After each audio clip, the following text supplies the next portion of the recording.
कैसे हैं आप? आशा करती हूँ आप अपने घरों में स्वस्थ और सकुशल होंगे। बच्चों, मैं आपकी हिंदी टीचर गीतांजलि शर्मा एक बार फिर आपका स्वागत करती हूँ हिंदी क्लासेस ऑनलाइन क्लासेस में।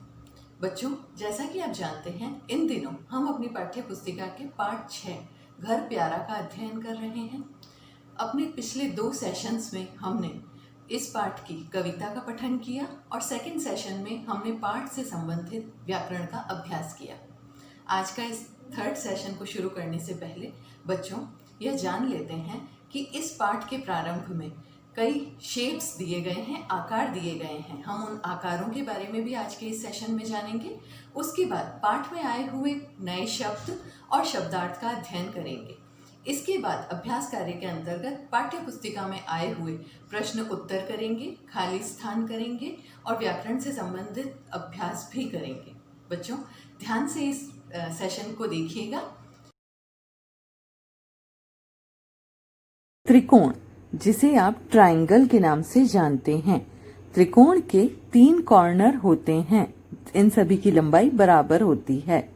वर्ग, स्क्वायर, वर्ग की भी 4 भुजाएं होती है, 4 साइड्स होते हैं, कॉर्नर होते हैं, चारों की लंबाई समान होती है। आयत, आयत के भी 4 कॉर्नर होते हैं, इसे आप रेक्टेंगल के नाम से जानते हैं। इसमें आमने सामने की भुजाओं की लंबाई समान होती है।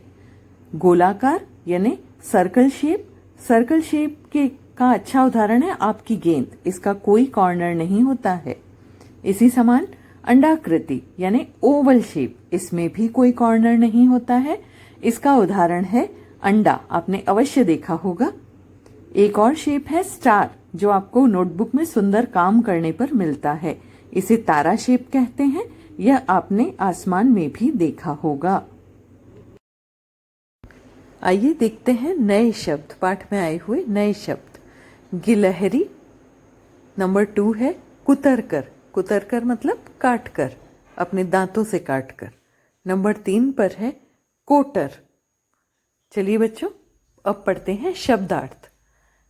चिथड़ा गुदड़ा, चिथड़ा गुदड़ा शब्द का अर्थ होता है पुराने कपड़े के टुकड़े। सुतली, सुतली शब्द का अर्थ होता है पतली रस्सी, पतली रस्सी को सुतली कहते हैं। तागा, तागा यानी धागा, धागे को तागा कहते हैं। चिथड़ा गुदड़ा, सुतली और तागा, इनका भी अभ्यास कीजिए बच्चों। पहला प्रश्न है, गिलहरी घर बनाने के लिए किन किन चीजों का प्रयोग करती है? इसका उत्तर कविता में दिया गया है बच्चों। गिलहरी घर बनाने के लिए चिथड़े का प्रयोग करती है, चिथड़ा यानी फटा पुराना कपड़ा, सुतली यानी पतली रस्सी और तागा, तागा यानी धागा, और किसका प्रयोग करती है बच्चों? गुदड़ा, गुदड़ा का भी अर्थ होता है पुराना फटा पुराना कपड़ा।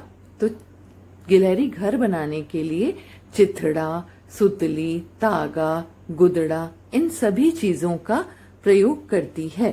इस प्रश्न का उत्तर आप याद कीजिएगा बच्चों, अभ्यास कीजिएगा। अगला प्रश्न है हमारा तुकांत शब्द से संबंधित। बच्चों, सब मिलकर इन शब्दों को बोलिए। पर, घर, कोटर, इन शब्दों को बोलने में एक सी आवाज आती है, ऐसे शब्दों को तुकांत शब्द कहते हैं। हम इन्हें वीडियो में पढ़ चुके हैं। कविता में से हमें ऐसे शब्द ढूंढकर लिखना है जिनका तुक मिलता हो, जिनका एक सा साउंड आता हो, साथ में तुक वाला एक नया शब्द भी बनाकर लिखना है बच्चों। पहला है पाया। बच्चों, पाया, इस पाया शब्द से मिलते जुलते शब्द हमें सामने लिखने हैं। लाया और गाया, ये दोनों समान स्वर हैं, समान तुक वाले शब्द हैं।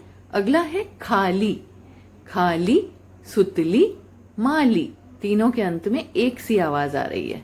अगला है सब, सब, जब, तब, तीनों तुकांत शब्द हुए। अगला है गाती, जाती, नाचती, ये इसके उदाहरण है बच्चों, एक जैसा साउंड है। घर, घर से मिलते जुलता है पर, डर, सभी का तुकांत एक सा है। इनका अभ्यास कीजिए।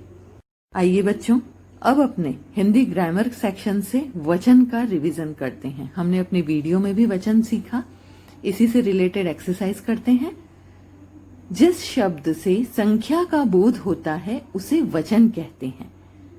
इसका अर्थ है जिससे नंबर्स के बारे में पता चले, चीज कितनी है, एक है या एक से अधिक है, उसे वचन कहते हैं। बच्चों नीचे उदाहरण दिया है, चिड़िया के 4 बच्चे थे। यदि अधिक बच्चे हैं तो बच्चे का प्रयोग हुआ है, और चिड़िया का यदि एक ही बच्चा है तो चिड़िया का एक बच्चा था। बच्चा, बच्चे। इसी प्रकार अब और वचन के एक्सरसाइज करते हैं। चींटी, चींटी का बहुवचन होगा चींटियां। कबूतर, कबूतरों। लड़की, लड़की का बहुवचन होगा लड़कियां। और बेटा का बहुवचन होगा बेटों या फिर बेटे भी, सेंटेंस पर डिपेंड करेगा। हम बेटा का बहुवचन बेटों या बेटे कर सकते हैं। चलिए बच्चों, इसका भी अभ्यास कीजिएगा आप। अब बढ़ते हैं अपने अगले प्रश्न की ओर। बच्चों हमारा अगला प्रश्न है पत्र लेखन से संबंधित। पत्र लिखना सीखा है हमने, हमारे पहले पाठ में हमने इसका अभ्यास भी किया था। चलिए हमारा यह प्रश्न है, गिलहरी के मित्र उसके घर बधाई देने जाना चाहते हैं, बधाई पत्र लिखने में उनकी सहायता करें। चलिए बच्चों सीखते हैं। प्रिय मित्र गिलहरी, तुम कैसी हो? सबसे पहले मैंने आपको बताया था, पहले हम मित्र को संबोधन करेंगे, तो प्रिय मित्र गिलहरी, उसका हालचाल पूछेंगे कि तुम कैसी हो। फिर अपना जो सब्जेक्ट है उस पर हम आएंगे कि हम सभी मित्रों को यह जानकर बहुत खुशी हुई कि तुमने अपना नया घर बना लिया है। हम सब तुम्हें बधाई देने आना चाहते हैं। नया घर बनाने की तुम्हें बहुत बहुत बधाई। बच्चों यह हमारे लेटर का, पत्र लेखन का सब्जेक्ट है जो बीच में आ गया है। अब अंत में हम बोलेंगे तुम्हारे सभी प्रिय मित्र। यहाँ पर मित्रों का नाम नहीं दिया गया है, इसलिए हम मित्र का नाम नहीं लिखेंगे। अंत में सभी मित्रों का लिए एक साथ लिख देंगे, तुम्हारे सभी प्रिय मित्र। बच्चों इस प्रकार यह छोटा सा पत्र लेखन है, इसका आपको अभ्यास करना है। बच्चों इसी पत्र लेखन को हम अपनी वर्कशीट में भी करेंगे, फिलअप के फॉर्म में करेंगे, लेकिन आपको इसकी पूरी प्रैक्टिस करनी है। ये था आज का अभ्यास कार्य। इस अभ्यास के साथ ही हमारा पाठ 6 घर प्यारा यहाँ पर समाप्त होता है।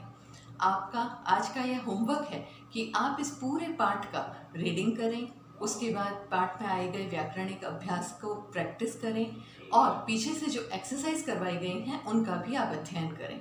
वर्कशीट भी सॉल्व करें, अपने घर पर रहकर पढ़िए, सुरक्षित रहिए। हम अपने अगले सेशन में फिर मिलेंगे, तब तक के लिए धन्यवाद।